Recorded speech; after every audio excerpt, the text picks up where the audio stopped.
कल से ही एक नाम सोशल मीडिया पे ट्रेंड कर रहा है और वो नाम है शहजादी का। दरअसल उत्तर प्रदेश की शहजादी को संयुक्त अरब अमीरात यानी यूएई में फांसी पर लटका दिया गया और ये घटना न केवल भारतीय बल्कि अंतर्राष्ट्रीय स्तर पर भी सुर्खियों में रही। शहजादी पर 4 साल के एक बच्चे की मौत में लापरवाही बरतने का आरोप था, जिसके बाद उसे यूएई की न्याय व्यवस्था द्वारा फांसी की सजा सुनाई गई। इस मामले ने एक बार फिर से ये सवाल खड़ा किया है कि विदेशों में भारतीय नागरिकों के अधिकारों की रक्षा के लिए क्या कदम उठाए जा रहे हैं और इन देशों के न्यायिक सिस्टम पर क्या भरोसा किया जा सकता है। शहजादी का नाम और व्यक्तिगत जानकारी बहुत साफ नहीं है, लेकिन ये बताया गया है कि वो उत्तर प्रदेश से थी और यूएई में अपने परिवार के साथ रह रही थी। कुछ रिश्तेदार थे जिनके साथ वो गई थी। आरोप के मुताबिक वो उस बच्चे के साथ लापरवाही बरत रही थी, जिसके कारण बच्चे की मौत हो गई। ये मामला शुरू में एक सामान्य सजा का मामला था, क्योंकि इसके पीछे एक लंबी कानूनी प्रक्रिया और न्यायिक प्रक्रियाएं थी, लेकिन आखिरकार शहजादी को मौत की सजा जो है वो सुनाई गई।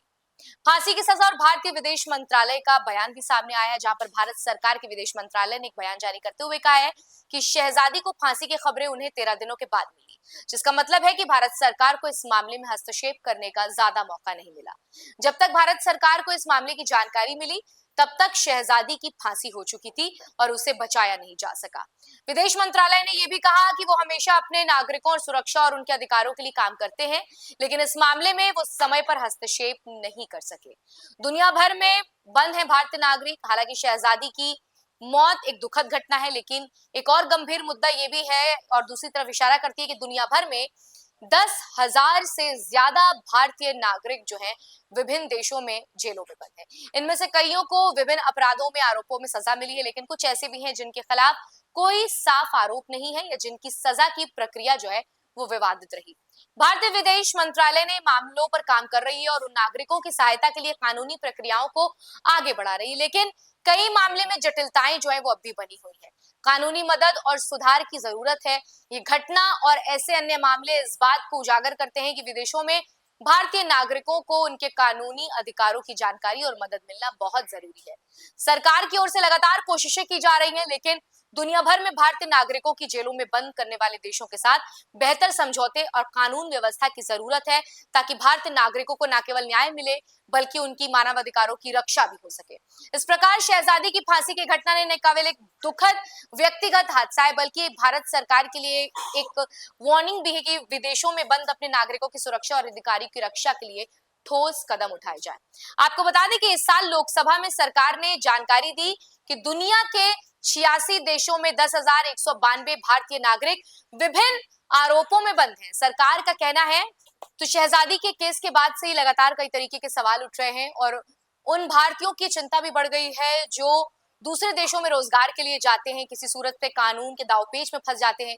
कई दफा आरोप जो है वो सच होते हैं, लेकिन कई दफा बेबुनियाद आरोपों के तहत भी जो है उन्हें गिरफ्तार कर लिया जाता है और उन्हें सजा दी जाती है। शहजादी के माँ बाप लगातार गुहार लगा रहे थे कि उनकी बेटी ने कोई गलती नहीं की। आपको बता दें कि शहजादी यूपी के बांदा की रहने वाली थी। वहां पर एक शिक्षिका थी, वहां एनजीओ के साथ जुड़ी और उसके बाद वहां पर उनकी किसी से दोस्ती हुई। इस दोस्त के जरिए वो यूएई में काम करने के लिए गई, जहां पर वो केयर टेकर की सूरत में काम कर रही थी। एक परिवार था जो यूपी का ही रहने वाला है, उसके परिवार के बच्चों को संभाल रही थी।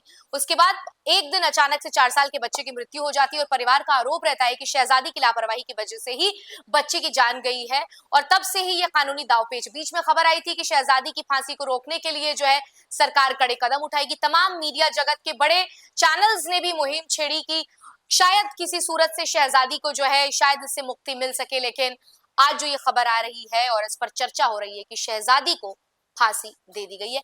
ऐसे में तमाम तरीके के सवाल उठते हैं कि उन भारतीयों का क्या जो दूसरे देश में रोजगार के लिए जाते हैं और बेबुनियाद आरोपों के तहत उनको फंसा लिया जाता है और कोई सुनवाई नहीं होती है। ऐसे में मानवाधिकारों का ये जिम्मेदारी होती है कि वो तमाम तरीके से जांच करे और सरकार की भी ये जिम्मेदारी बनती है कि देखें कि अगर किसी देश का कोई सिटीजनशिप पाकर वहां पर गया है और काम कर रहा है तो क्या सिनेरियो बनता है। शहजादी की मौत ने तमाम तरीके के सवाल तो जरूर खड़े किए हैं और बहस भी इस पे जारी है, लेकिन उनके बूढ़े माँ बाप आज भी ये कह रहे हैं कि उनकी बेटी ने आखिरी दफा उनको फोन कॉल किया था और अपने पिता से वो गुहार लगा रही थी कि ये मेरी आखिरी कॉल है, इसके बाद मैं आपको कॉल नहीं करूंगी अब्बू और मुझे फांसी दे दी जाएगी। उनके माता पिता का सोशल मीडिया पर एक बेहद ही भावुक वीडियो भी वायरल हो रहा है, जिसे देखकर हर कोई दिल में ये सोच रहा है कि एक पिता कितना मजबूर हो गया होगा जब उसकी बेटी ने उसे मदद की गुहार लगाई होगी और पिता यहाँ से कुछ नहीं कर पाए होंगे। फिलहाल आज की इस वीडियो में इतना ही। आपको हमारा ये वीडियो कैसा लगा हमें कमेंट सेक्शन में लिखकर जरूर बताइएगा, और आपकी इस पूरी खबर पर क्या राय है ये भी बताइएगा। और ऐसी तमाम अहम जानकारी से जुड़े रहने के लिए बने रहिए DNP इंडिया के साथ।